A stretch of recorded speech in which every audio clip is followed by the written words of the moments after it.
Hello guys, welcome to this video tutorial from Biophilic. In previous video lecture we discussed all about the nervous system, and in this video today we are going to discuss about endocrine system. Okay, so what is the endocrine system?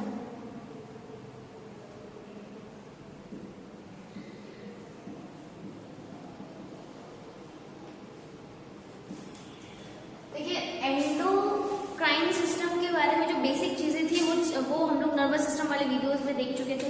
ये हम लोगों ने देखा था कि body की जितनी भी एक्टिविटीज होती हैं लगभग सारी एक्टिविटीज को कंट्रोल करने के लिए सारी चीजें तो कंट्रोल डायरेक्ट ब्रेन नहीं कर सकता, तो बताया था कि नर्वस सिस्टम और एंडोक्राइन सिस्टम प्रेजेंट होते हैं for the controlling of other body activities. ठीक है, तो जो नर्वस सिस्टम होता है उसमें इलेक्ट्रिक इम्पल्स और कुछ केमिकल्स लाइक न्यूरोट्रांसमीटर वर्क करते हैं for the transfer of messages. And endocrine system में क्या होता है, एंडोक्राइन सिस्टम का अपना जो केमिकल्स होते हैं वो होते हैं हार्मोन्स, जो कि मैसेज को एक लोकेशन से दूसरे लोकेशन पर ट्रांसफर करते हैं। ठीक है, तो एंडोक्राइन सिस्टम में क्या करना होता है आपको, एंडोक्राइन सिस्टम में देखिए कुछ सेक्रेटरी ग्लैंड्स होती है जो कि केमिकल्स को सेक्रेट करती है। केमिकल इन सेंस हार्मोन्स, जो हार्मोन्स होते हैं जो केमिकल मैसेंजर की तरह वर्क करते हैं, उनके लिए क्या होती हैं, एंडोक्राइन ग्लैंड्स होती हैं। और वही सारी एंडोक्राइन ग्लैंड्स क्या मिलकर बनाती हैं, एंडोक्राइन सिस्टम बनाती है। ठीक है, यहाँ पर हमें किसके बारे में पढ़ना है, एंडोक्राइन सिस्टम के बारे में, एंडोक्राइन ग्लैंड्स के बारे में। एंडोक्राइन सिस्टम में क्या पढ़ते हैं हम लोग, एंडोक्राइन ग्लैंड्स। और वो ग्लैंड्स कौन कौन सी होती है वो हम लोग पिछले वीडियो में भी देख चुके थे, और इस बार वापस से देख लेते हैं। इस बार कौन कौन सी ग्लैंड होती है, कौन कौन सी ग्लैंड हमको पढ़नी है आज। पैंक्रियास के बारे में हमें पढ़ना है, पिट्यूटरी ग्लैंड के बारे में पढ़ना है, हाइपोथैलेमस के बारे में पढ़ना है, एड्रिनल ग्लैंड के बारे में पढ़ना है, पीनियल बॉडी ये भी एंडोक्राइन ग्लैंड है, थाइमस हो गया। नेक्स्ट है thyroid gland, parathyroid, and then gonads भी as a endocrine gland work करते हैं। ठीक है, तो वैसे तो और भी हैं, देखो हार्ट भी हमारा जो है वो as a endocrine gland work करता है। ठीक है, किडनीज भी as a endocrine gland work करती हैं, लेकिन इतना ज्यादा अभी वो हम लोग क्लास में देख लेंगे। थोड़ा सा मेन जो एंडोक्राइन ग्लैंड्स है वो ये आपको पढ़नी है यहाँ पर। ठीक है, हम लोग फर्स्ट से स्टार्ट करते हैं, पैंक्रियास के बारे में स्टार्ट करते हैं। फर्स्टली देखो क्या है कि जो पैंक्रियास होता है, अच्छा पैंक्रियास को हम लोग और भी कहीं डिस्कस कर चुके हैं। डाइजेस्टिव सिस्टम में हम लोगों ने पैंक्रियास को पढ़ा था। ठीक है, जो आपकी एलिमेंट्री कैनाल होती है, एलिमेंट्री कैनाल का जो सी शेप स्ट्रक्चर होता है जिसको हम क्या बोलते हैं, डुओडेनम से डायरेक्टली कनेक्टेड होती है कौन, पैंक्रियास। ठीक है, पैंक्रियास एक लीफ लाइक स्ट्रक्चर होता है, ये हमने पढ़ा था। जो डाइजेस्टिव सिस्टम जहां पढ़ा था वहां पढ़ा था। ठीक है, अब देखिए तो आप लोगों को ये लग रहा होगा कि पैंक्रियास तो हमने एक्सोक्राइन में पढ़ा था। जो डाइजेस्टिव सिस्टम में हम लोग जो ग्लैंड पढ़ते हैं वो हम कहाँ पढ़ते हैं, मतलब एक्सोक्राइन ग्लैंड होती है डाइजेस्टिव सिस्टम में। और यहाँ जो सिस्टम है एंडोक्राइन सिस्टम है, तो यहाँ पर कौन सी ग्लैंड होगी, एंडोक्राइन। तो दोनों हो सकती हैं, कैसे, जो पैंक्रियास है हम लोग इसको क्या बोलते हैं, मिक्स ग्लैंड बोलते हैं। क्या बोलते हैं, मिक्स ग्लैंड बोलते हैं। क्यों, क्योंकि इसमें दोनों पार्ट होते हैं, एक्सोक्राइन पार्ट भी होता है इसका और एंडोक्राइन पार्ट भी होता है। ठीक है, इसका जो एक्सोक्राइन पार्ट होता है हम लोग डाइजेस्टिव सिस्टम में पढ़ते हैं, और यहाँ से रिलीज होते हैं एंजाइम्स। ठीक है, और डिफरेंस एक्सोक्राइन और एंडोक्राइन में हम लोग पढ़ चुके हैं। ठीक है, तो बार बार ये पढ़ेंगे। इसका सेक्रेशन होता है एंजाइम्स, और एंडोक्राइन का जो पार्ट होता है ये हम लोग एंडोक्राइन सिस्टम में पढ़ते हैं, और इसका जो सेक्रेशन होते हैं क्या होते हैं, हार्मोन्स। और ये बताया था कि जो डाइजेस्टिव ग्लैंड्स होती हैं वो सारी की सारी एक्सोक्राइन होती हैं, और एक्सोक्राइन कैसे ग्लैंड है, डक्ट ग्लैंड है, और जो एंडोक्राइन है वो डक्टलेस ग्लैंड है। इसीलिए जो हार्मोन्स होते हैं वो डायरेक्टली रिलीज होते हैं इनटू द ब्लड। ठीक है, तो इतनी बात क्लियर हो गई होगी। अब हमें जो पढ़ना है वो क्या पढ़ना है,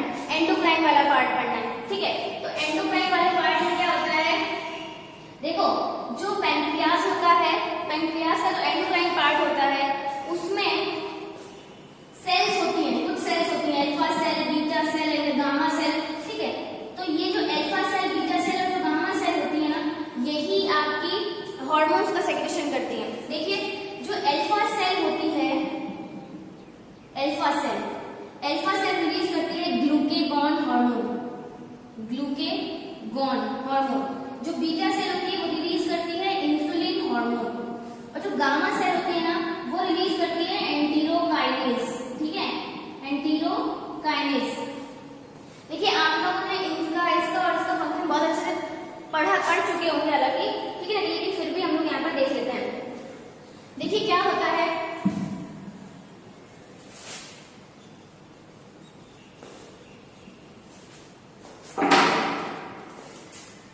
जो इंसुलिन, देखो होता क्या है कि मान लो हमारा जो हमारे ब्लड में क्या हो गया, जो ग्लूकोज होता है, ग्लूकोज जो शुगर होती है उसमें ब्लड में हमारा ग्लूकोज लेवल क्या हो गया है, बढ़ गया है। अगर ग्लूकोज लेवल बढ़ गया है तो उसको क्या करना पड़ेगा, तो ज्यादा हद से ज्यादा बढ़ गया तो क्या हो जाएगा, एक डिसीज हो जाती है जिसका नाम होता है डायबिटीज इंसिपिडस, ठीक है, डायबिटीज इंसिपिडस, ठीक है। अब देखो जो डायबिटीज इंसिपिडस होती है ये किसकी वजह से होती है, ब्लड में शुगर का लेवल इंक्रीज हो जाता है, ग्लूकोज लेवल इंक्रीज हो जाता है, इस वजह से होती है। तो इसके लिए क्या करना पड़ेगा, इसको कंट्रोल भी तो करना है ना। तो जो इंसुलिन हार्मोन होता है, ये इंसुलिन हार्मोन क्या करता है कि जो ब्लड का जो ग्लूकोज है उस ग्लूकोज को कॉम्प्लेक्स शुगर में कन्वर्ट कर देता है। वो कॉम्प्लेक्स शुगर कौन सी होती है, ग्लाइकोजन। तो इंसुलिन का फंक्शन क्या हो गया कि ग्लूकोज को, जो हमारे ब्लड में ग्लूकोज है अगर वो बढ़ रहा है तो उसको क्या करेंगे, उसको नॉर्मल अमाउंट में रखने के लिए जो एक्स्ट्रा ग्लूकोज होगा उसको ग्लाइकोजन में कन्वर्ट कर दिया जाएगा, और जो ग्लाइकोजन में कन्वर्ट होगा वो किस जगह पे होगा, लिवर में स्टोर होगा, ठीक है। अब देखिए ये तो हो गया कि ग्लूकोज जब इंक्रीज हो जाता है तब क्या होता है, लेकिन मान लो कि हमारे ब्लड का जो ग्लूकोज है अब क्या हो गया, कम हो गया है, और अगर कम हो गया है तो उसको ग्लूकोज अमाउंट चाहिए, तो क्या होगा कि जो इंसुलिन ने जो ग्लाइकोजन में कन्वर्ट किया है, ग्लूकेगॉन उस ग्लाइकोजन को क्या कर देता है, वापस से ब्रेक कर देता है ग्लूकोज में, ठीक है। तो ग्लूकेगॉन का फंक्शन क्या हो गया, ब्रेक डाउन ऑफ ग्लाइकोजन, ठीक है। अब देखो जो ये एंटीरोकाइनेज है, ये एंटीरोकाइनेज का फंक्शन क्या करता है, ये दोनों के ही सेक्रेशंस को या दोनों के ही फंक्शंस को कंट्रोल करता है, ठीक है। अब देखिए जो भी बताया उसको फिर से देख लेते हैं। ये जो भी प्रोसेस हो रही है ना वो सारी प्रोसेस आपकी लिवर में हो रही है, ठीक है। देखिए होता क्या है कि मान लो कि आपका जो ब्लड ग्लूकोज है, ब्लड में जो ग्लूकोज है वो ग्लूकोज एक्स्ट्रा हो गया बहुत ज्यादा, ठीक है। अब इसको क्या करना है, इसको कन्वर्ट कर देना है ग्लाइकोजन में, और ये कौन करेगा, इंसुलिन, ठीक है। और ये जो प्रोसेस हो रही है इस प्रोसेस को बोलते हैं हम लोग ग्लाइकोजेनेसिस। ग्लाइकोजन का फॉर्मेशन होता है, जेनेसिस मींस होता है फॉर्मेशन, तो ग्लाइकोजन की फॉर्मेशन को हम लोग बोलते हैं ग्लाइकोजेनेसिस। और ये परफॉर्म कौन करता है, इंसुलिन के थ्रू ये प्रोसेस होती है, ग्लूकोज को ग्लाइकोजन में कन्वर्ट कर दिया जाता है, ठीक है। ये लिवर में ही हो रही है, जो ये स्टोर हुआ है ना ये लिवर में स्टोर हो रहा है, ठीक है। अब देखिए ये तो पहली वाली बात होगी।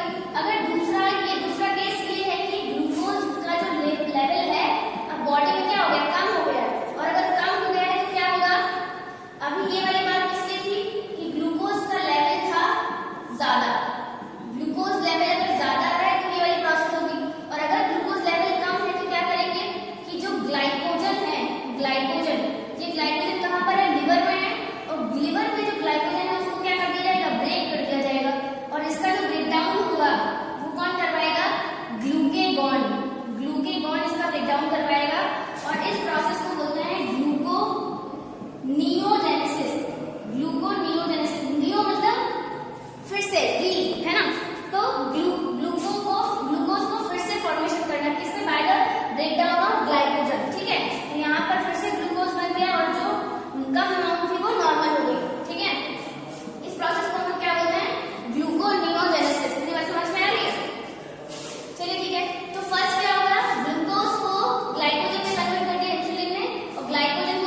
ब्रेन। ठीक है, अब अगर हम लोग इसके सेक्रेशंस की मतलब इसके जो हार्मोन्स हैं उनकी बात करें तो इसके जो है ये दो तरीके के हार्मोन्स को सेक्रेट करता है। दो तरीके के हार्मोन्स को सेक्रेट करता है। एक होते हैं स्टिमुलेटरी हार्मोन्स और दूसरे होते हैं इनहिबिटरी हार्मोन्स। ठीक है, इनहिबिटरी हार्मोन। देखिए एक्चुअली में क्या होता है कि जो ये हाइपोथैलेमस होता है, हाइपोथैलेमस की टारगेट ग्लैंड होती है पिट्यूटरी ग्लैंड। क्या होती है? Pituitary gland. ये पिट्यूटरी ग्लैंड पे टारगेट करता है, मतलब ये जो हार्मोन्स का सेक्रेशन करता है। कुछ हार्मोन्स पिट्यूटरी ग्लैंड के हार्मोन्स को स्टिमुलेट करते हैं और जो कुछ हार्मोन होते हैं वे पिट्यूटरी ग्लैंड के हार्मोन्स को इनहिबिट करते हैं। ठीक है, तो जो स्टिमुलेटरी होते हैं उनका फंक्शन क्या होता है? उनका फंक्शन होता है stimulation of pituitary gland hormone. ठीक है, स्टिमुलेशन ऑफ, इनका अगर फंक्शन की बात करें कि इनका फंक्शन क्या है, तो इनका फंक्शन है stimulation of hormones of pituitary gland. ठीक है, पिट्यूटरी ग्लैंड। और अगर इनहिबिटरी की बात करें तो क्या करते हैं? इनहिबिट करते हैं, इनहिबिट द सेक्रेशन ऑफ या हार्मोन्स ऑफ पिट्यूटरी ग्लैंड। ठीक है, सेक्रेशन जहां पर भी बोले वहां हार्मोन्स, पिट्यूटरी ग्लैंड। समझ में आई बात?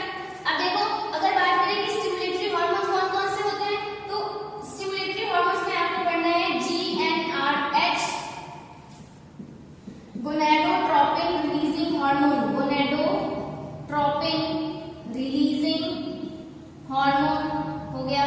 ठीक है, दूसरा TRH, thyrotropin releasing hormone, thyrotropin releasing hormone.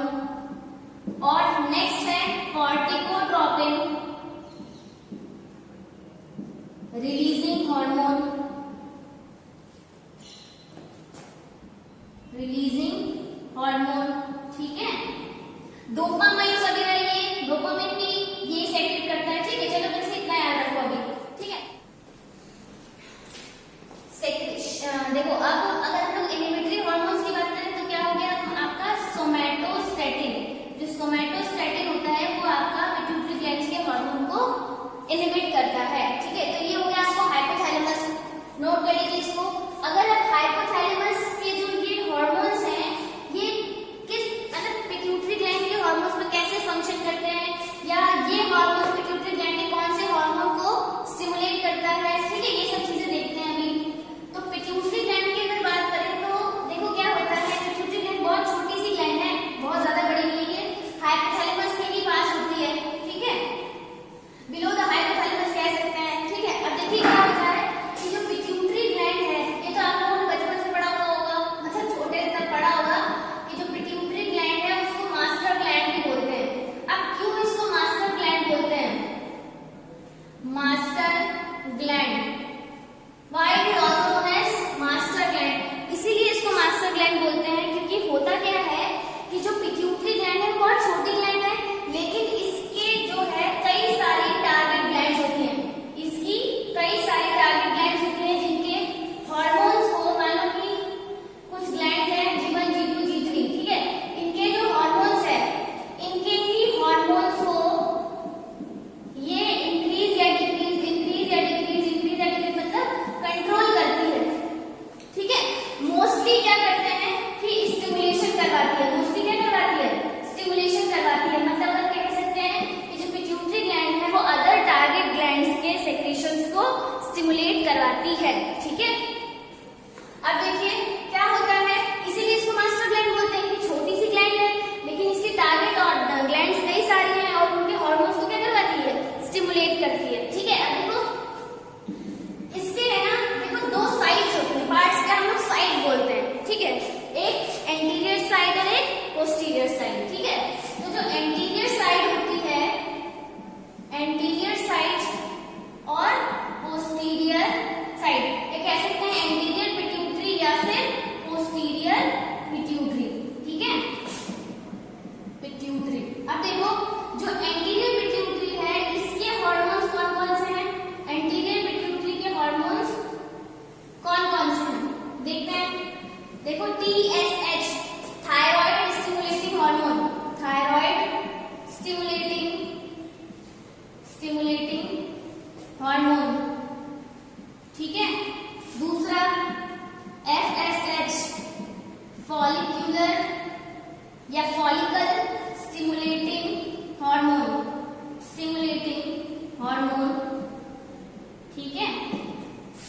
Next LH luteinizing hormone, luteinizing hormone, ठीक है।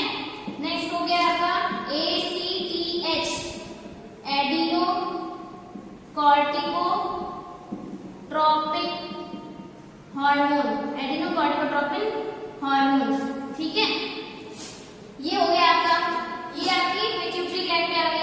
अब देखो अगर हम पोस्टीरियर पिट्यूटरी की बात करें तो पोस्टीरियर पिट्यूटरी से दो हार्मोन्स का सिक्रेशन होता है। एक होता है वेसोप्रेसिन, वेसोप्रेसिन जिसको हम लोग ADH भी बोलते हैं। ADH मतलब एंटी डाययूरेटिक हार्मोन है, ठीक है, एंटी डाययूरेटिक हार्मोन। और दूसरा होता है आपका ऑक्सीटोसिन। जो ऑक्सीटोसिन है इसका दूसरा नाम है बर्थ हार्मोन, इसको बर्थ हार्मोन भी बोलते हैं, ठीक है। क्यों बोलते हैं बर्थ हार्मोन? एक्चुअल में क्या होता है कि जब बेबी बर्थ का टाइम होता है तो उस समय क्या होता है कि लेबर पेन होता है। तो जो लेबर पेन का कॉज होता है वो कौन होता है? वो ऑक्सीटोसिन होता है। ये क्या करवाता है, ये क्या करता है कि जो मसल्स हैं उन मसल्स को, जो यूट्राइन मसल्स हमको बहुत तेजी से कॉन्ट्रैक्ट करवाता है, जिसकी वजह से लेबर पेन स्टार्ट हो जाता है, ठीक है, और पता चल जाता है कि बेबी बर्थ होने वाली है, ठीक है। तो ये हो गई पोस्टीरियर पिट्यूटरी। अब देखो होता क्या है कि एंटीरियर पिट्यूटरी और पोस्टीरियर पिट्यूटरी के मिड में भी एक पार्ट होता है, उसको बोलते हैं इंटरमीडिएट पिट्यूटरी, बोल सकते हैं, लेकिन मेनली वो अगर बोला जाता है तो पोस्टीरियर में ही मान लिया जाता है, लेकिन हम बोलेंगे इंटरमीडिएट पिट्यूटरी, ठीक है, इंटरमीडिएट या मिडिल पिट्यूटरी, ठीक है। तो इस पिट्यूटरी के पार्ट से एक और हार्मोन्स का सिक्रेशन होता है। उस हार्मोन का नाम है MSH। कहाँ लिखूं मैं? इतना आप नोट कर लो, फिर मैं बता देती हूँ, ठीक है, या मैं यहाँ लिख देती हूँ MSH। थोड़ा सा ध्यान से लिखना और ज्यादा ही वो हो गया, ठीक है। MSH मतलब मेलेटोनिन स्टिमुलेटिंग हार्मोन, ठीक है, हो गया। हाँ, और एंटीरियर पिट्यूटरी का एक मेन हार्मोन तो लिखा ही नहीं हम लोगों ने, GH growth hormone, growth hormone, ठीक है। मेन हार्मोन तो यही है, growth hormone, thyroid stimulating hormone, follicle stimulating hormone, luteinizing hormone और एडिनोकॉर्टिकोट्रोपिक हार्मोन, ठीक है। अब देखो होता क्या है, सबके फंक्शन देख लेते हैं भी थोड़े थोड़े। देखो क्या होता है, थायराइड स्टिमुलेटिंग हार्मोन, नाम से ही समझ में आ रहा है कि इसकी जो टारगेट ग्लैंड कौन सी होगी? थायराइड। इसकी टारगेट ग्लैंड कौन सी होगी? थायराइड। और ये थायराइड के सेक्रीशन को इंक्रीज कराएगा, ठीक है। क्या कराएगा? थायराइड के सेक्रीशन को इंक्रीज कराएगा। चलो एक मिनट, ये बताने से पहले ये बता दें कि हाइपोथैलेमस का कौन सा हार्मोन किस हार्मोन पे वर्क करता है। तो TSH के लिए जो हाइपोथैलेमस का एक हार्मोन था, थायरोट्रोपिक रिलीजिंग हार्मोन, ठीक है, ये इस पे वर्क करता है। और गोनेडोट्रोपिक रिलीजिंग हार्मोन GnRH, ये इन दोनों पे वर्क कर रहे हैं। कॉर्टिकोट्रोपिक हार्मोन ये इसी TH पे वर्क कर रहा है। समझ में आया मेरी बात? ये इतने बड़े से तो इतने याद रख लो। अब देखो, अब हमें ये बताना है कि TSH का टारगेट ग्लैंड कौन सी है, FSH LH की टारगेट ग्लैंड कौन सी है, ठीक है, इसकी टारगेट ग्लैंड कौन सी है। अब देखो क्या होता है, थोड़ा सा ज्यादा ही हो गया है, इसको रब कर देते हैं हम लोग, थोड़ा सा इधर आ जाता है ना।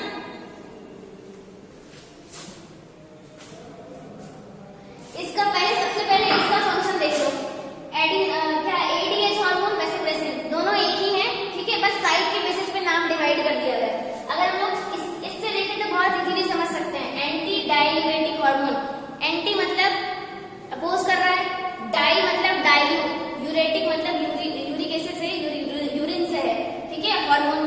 तो क्या करता है, यूरिन को डाइल्यूट होने से अपोज करता है, मतलब जो यूरिन है उसको वाटर उसके साथ रिलीज नहीं होने देता, जिसकी वजह से क्या होता है, जो नाइट्रोजनस वेस्ट होता है वो कंसंट्रेटेड तरीके से बाहर निकलता है, ठीक है। तो ये भी एक डिसीज होती है, ठीक है। और ऑक्सीटोसिन का फंक्शन मैंने आपको बता ही दिया। अब इसको रब कर देते हैं। नेक्स्ट अब बात करते हैं TRH की। देखो थायराइड स्टिमुलेटिंग हार्मोन, जो TSH होता है, TSH क्या करता है, ये अटैक करता है, या इसकी जो टारगेट ग्लैंड है वो है थायराइड। थायराइड क्या करती है, थायरॉक्सिन रिलीज करके वर्क करेंगे, ठीक है, तो उसको इंक्रीज करवाता है, ठीक है। अब देखो FSH और LH, जब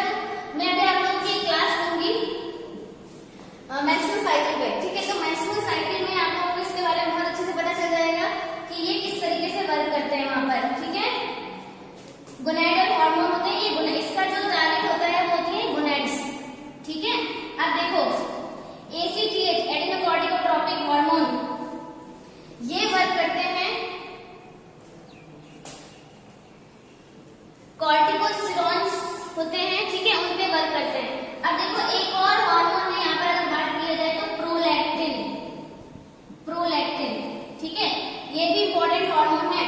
याद रखने के लिए तो एक दो याद रखो, काफी याद रहेगा। देखो मेन की बात करें तो सारे मेन है, ग्रोथ हार्मोन तो याद करना ही करना है, TSH याद रखना ही रखना है, FSH और LH भी याद रखना है, और अगर इन सबको भी याद रख सकते हो तो अच्छी बात है, ठीक है।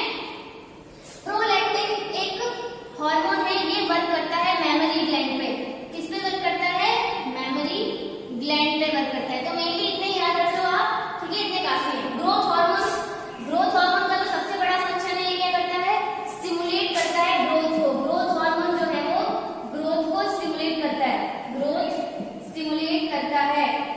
अगर ग्रोथ हार्मोन मान लो कि GH जो है वो कम है, मतलब ग्रोथ हार्मोन कैसा है? कम है, तो ग्रोथ क्या होगी? कम हो जाएगी। और अगर ग्रोथ कम है तो बॉडी जो है वो ग्रो नहीं कर पाएगी, तो हाइट वाइट कम रह जाएगी, इसकी वजह से इसको डिसीज होती है ड्वार्फिज्म, ठीक है। और अगर GH बहुत ज्यादा है, बहुत ज्यादा सेक्रेट हो रहा है, तो इसकी वजह से हो सकती है जियांटिज्म, ठीक है। जियांटिज्म मतलब इसमें बहुत ज्यादा लंबे दिखाई देने लगते, बॉडी ग्रोथ बहुत ज्यादा हो जाती है, ठीक है। तो बात करते हैं अगर ग्रोथ हार्मोन की, तो अगर ग्रोथ स्टिमुलेशन ज्यादा है, ग्रोथ हार्मोन ज्यादा है तो कम है तो ड्वार्फिज्म, और अगर ज्यादा है तो जियांटिज्म एक डिसीज हो जाती है, ठीक है। एक बात आप लोग याद रखेंगे, ये मेन है, इसको पिट्यूटरी ग्लैंड को बहुत अच्छे से तैयार कर लो, ठीक है। ये सब नोट कर लेना वीडियो पॉज करके। अब देखो, अब नेक्स्ट आपका जो नेक्स्ट ग्लैंड है वो कौन सी है? थायराइड ग्लैंड, ठीक है। थायराइड ग्लैंड,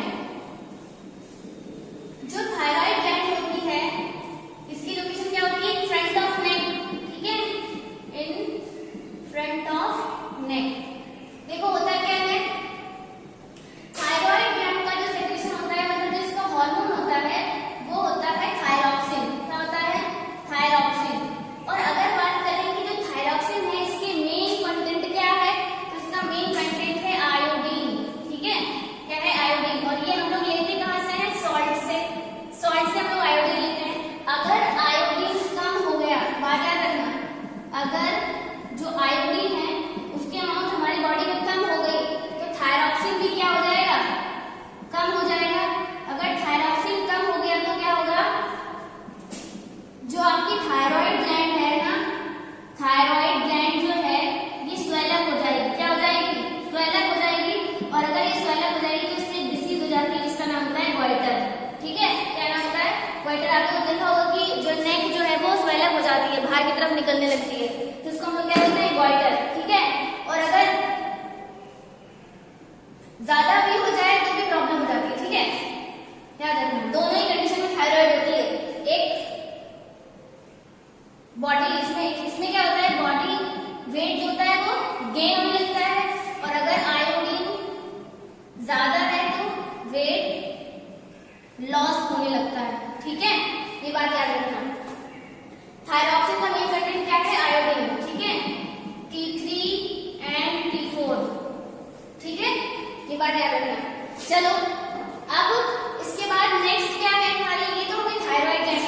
थायराइड ग्लैंड का स्ट्रक्चर देखने तो जो हमारी नेक होती है, नेक में कुछ इस तरीके से स्ट्रक्चर होता है थायराइड ग्लैंड का, ठीक है। अब देखो क्या होता है, ये है थायराइड ग्लैंड पूरी। अगर हम बात करें कि ये थायराइड ग्लैंड की जो दो लोब्स हैं, इन लोब्स में क्या होती है? पैराथायराइड ग्लैंड प्रेजेंट होती है। क्या प्रेजेंट होती है? Parathyroid gland. जैसे दो लोब हैं, दो लोब में कॉर्नर्स में पैराथायराइड ग्लैंड प्रेजेंट है, पैराथायराइड ग्लैंड प्रेजेंट है। और इस पैराथायराइड ग्लैंड का जो सिक्रीशन है वो होता है पैराथॉर्मोन। क्या होता है? पैराथॉर्मोन, ठीक है। पैराथॉर्मोन इसका हार्मोन है, ये भी नोट कर लेना, साथ में बता दिया इसीलिए। पैराथॉर्मोन का जो फंक्शन है, अगर फंक्शन की बात करें तो इसका जो फंक्शन है वो होता है कैल्शियम बैलेंसिंग। बॉडी में जो है वो कैल्शियम बैलेंसिंग का काम करता है। ये याद रखना, ये है थायराइड के बारे में है, ये है पैराथायराइड के बारे में, तो याद रखो, काफी है।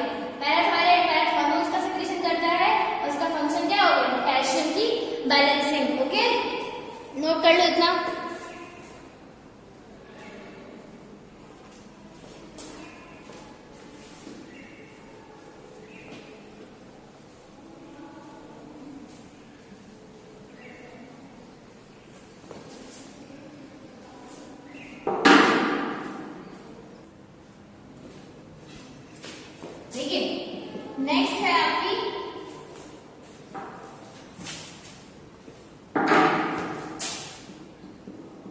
Thymus gland.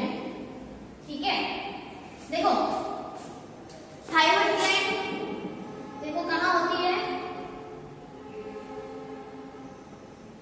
लोकेशन है इसकी चेस्ट बोन। ठीक है, below the chest bone. Chest bone का नाम तो जानते ही होंगे आप, स्टर्नम। ठीक है, थाइमस कहाँ होती है, स्टर्नम के ऊपर होती है, तो अपर साइड ऑफ स्टर्नम। ठीक है, अपर साइड ऑफ स्टर्नम।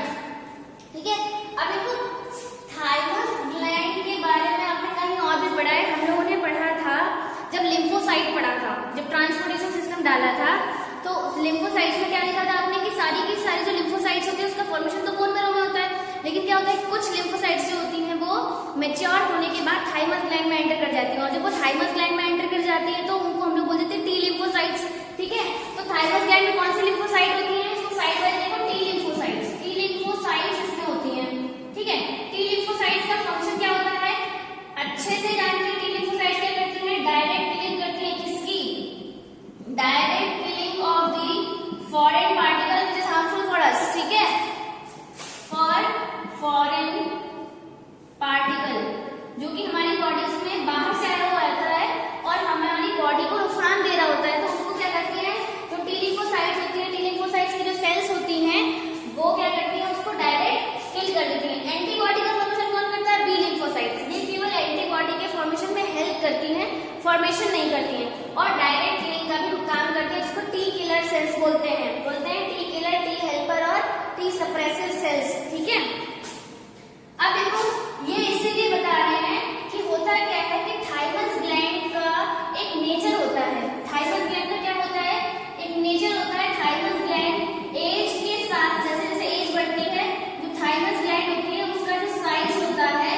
वो कम होता चला जाता है। एज के साथ साथ थाइमस ग्लैंड का साइज कम होता चला जाता है, तो अगर थाइमस ग्लैंड का साइज कम होगा तो सीधी सी बात है कि जो टी लिम्फोसाइट्स होंगी वो भी क्या हो जाएंगी, कम। और अगर टी लिम्फोसाइट्स कम हो गई तो दूसरी बात हमारी जो इम्यूनिटी होगी वो भी क्या हो जाएगी, कम। इसीलिए जो देखा होगा आप लोगों ने, जो एजेड लोग होते हैं उनकी इम्यूनिटी कम होती है, ज्यादा बीमारियां पकड़ती हैं उनको जल्दी से। ठीक है, तो एज के साथ साथ थाइमस ग्लैंड की जो साइज होती है वो कम होती चली जाती है, जिससे टी लिम्फोसाइट्स भी कम हो जाते हैं, क्योंकि उसी में होते हैं मेनली, है ना, तो इससे क्या होता है, इम्यूनिटी कम हो जाती है। ठीक है, अब बात करते हैं इसके हार्मोन की, तो जो इसका हार्मोन होता है उसका नाम होता है थाइमोसिन। थाइमोसिन, ठीक है, थाइमोसिन क्या करता है, ब्लड में कैल्शियम लेवल को इंक्रीज करवाता है। क्या करवाता है, ब्लड में कैल्शियम लेवल को इंक्रीज करवाता है, थाइमोसिन का फंक्शन है। थाइमोसिन किसका सेक्रेशन है, थाइमस ग्लैंड का सेक्रेशन है, ये क्या करता है, ब्लड में कैल्शियम को इंक्रीज करवाता है। ठीक है, अब देखिए ये तो क्या थाइमस ग्लैंड। अब यहीं पर हम लोग एक और ग्लैंड देखेंगे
ओवरीज, ओवरीज, ठीक है। और यहाँ पर अगर मेल गोनाड्स की बात करें तो जो मेल गोनाड्स होते हैं वो क्या होते हैं, पेयर ऑफ टेस्टिस, ठीक है। अब देखो अगर हम बात करें पेयर ऑफ ओवरी, जो फीमेल गोनाड है उसकी बात करें तो ओवरी यहाँ से जो हार्मोन सेक्रेशन होते हैं, इससे जो हार्मोन्स का सेक्रेशन होता है वो क्या होते हैं, एक होते हैं आपके प्रोजेस्टेरॉन, प्रोजेस्टेरॉन, और एक होता है आपका ईस्ट्रोजन, ठीक है, प्रोजेस्टेरॉन एंड एस्ट्रोजन। अगर मेल गोनाड्स की बात करें तो यहाँ पर क्या हो गया आपका टेस्टोस्टेरॉन, ठीक है, टेस्टोस्टेरॉन और एंड्रोजन, ठीक है, एंड्रोजन। देखो एक्चुअल में क्या होता है, इन दोनों का भी फंक्शन होता है सेकेंडरी सेक्सुअल कैरेक्टर्स डेवलपमेंट, ठीक है, कैरेक्टर्स डेवलपमेंट, मतलब ये दोनों ही जो हार्मोन्स होते हैं, दोनों तरीके के हार्मोन्स क्या करवाते हैं, मेल और फीमेल में सेकेंडरी सेक्सुअल कैरेक्टर्स को डेवलप करवाते हैं, ठीक है। अब देखो जो प्रोजेस्टेरॉन है ना, प्रोजेस्टेरॉन का एक और नाम है, याद रखो कि इसको मिल्क प्रोड्यूसिंग हार्मोन बोलते हैं, इसको milk producing hormone, milk producing hormone. देखो एक्चुअली में क्या होता है कि जो प्रोजेस्टेरॉन है ये आफ्टर बर्थ सेक्रेशन होता है, ठीक है, तो ये क्या करवाता है, मेमरी ग्लैंड से मिल्क को प्रोड्यूस करवाने में हेल्प करवाता है, ठीक है। और ऑक्सीटोसिन को बर्थ हार्मोन बोलते हैं, ये बात आप लोग याद रखेंगे, ठीक है। ये हो गया, ये हो गई आपकी गोनाड्स। तो आपकी यहाँ पे क्या सारी लगभग सारी ग्लैंड्स हो गई, देखो पैंक्रियाज हो गया, हाँ एक और रह गया एड्रिनल ग्लैंड रह गई आपकी, तो वो भी देख लेते हैं एक बार।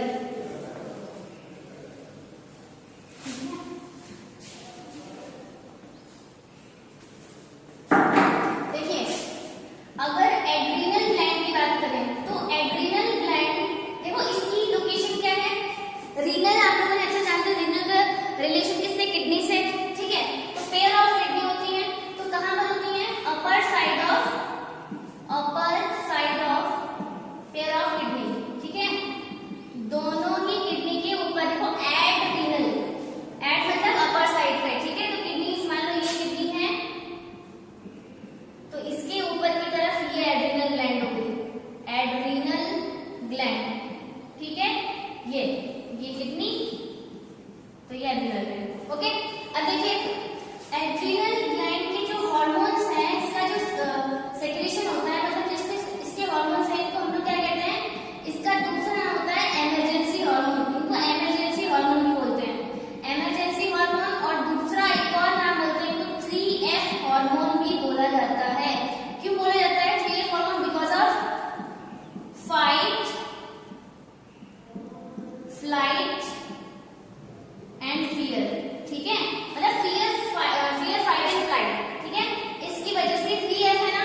देखो क्या होता है कि जब भी हमें डर लगता है, तो जब डर लगता है तो तब भी एड्रिनल ग्लैंड के हार्मोन्स का सेक्रेशन होता है, ठीक है। फ्लाइट मतलब अगर हम लोग थोड़ी हाइट पे हैं तो उस समय हमारे बॉडी में क्या होता है, कुछ चेंजमेंट आते हैं, ठीक है, जिसके उससे क्या होता है, वो एड्रिनल ग्लैंड के हार्मोन्स के सेक्रेशन की वजह से होता है, ठीक है। अगर हम किसी से लड़ रहे हैं तो मतलब हम लोग चिल्ला रहे हैं, लड़ते हैं, तो क्या होता है, हमारा बॉडी मतलब कुछ अजीब सा ही होता है ना, मुंह लाल हो जाता है वगैरह वगैरह, ठीक है, तो बहुत सारी चीजें होती हैं, उस समय क्या होता है, एड्रिनल ग्लैंड के हार्मोन का सेक्रेशन होता है, ठीक है। अब अगर हम लोग बात करें कि होते क्या है, जो हार्मोन्स हैं वो होते कौन कौन से हैं, तो दो तरीके के हार्मोन्स होते हैं जो पढ़ना है आप लोगों को। एक होता है आपका एड्रीनलिन, और एक होता है नॉर एड्रीनलिन। इसका एक और नाम होता है इपिनेफ्रिन,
इन प्रोटीन चैनल्स की हेल्प से न्यूरोट्रांसमीटर जो है वो इस दूसरी न्यूरॉन पे पहुंच जाएंगे। ये फर्स्ट न्यूरॉन की नर्व एंडिंग और ये दूसरे न्यूरॉन का डेंड्राइट है, ठीक है।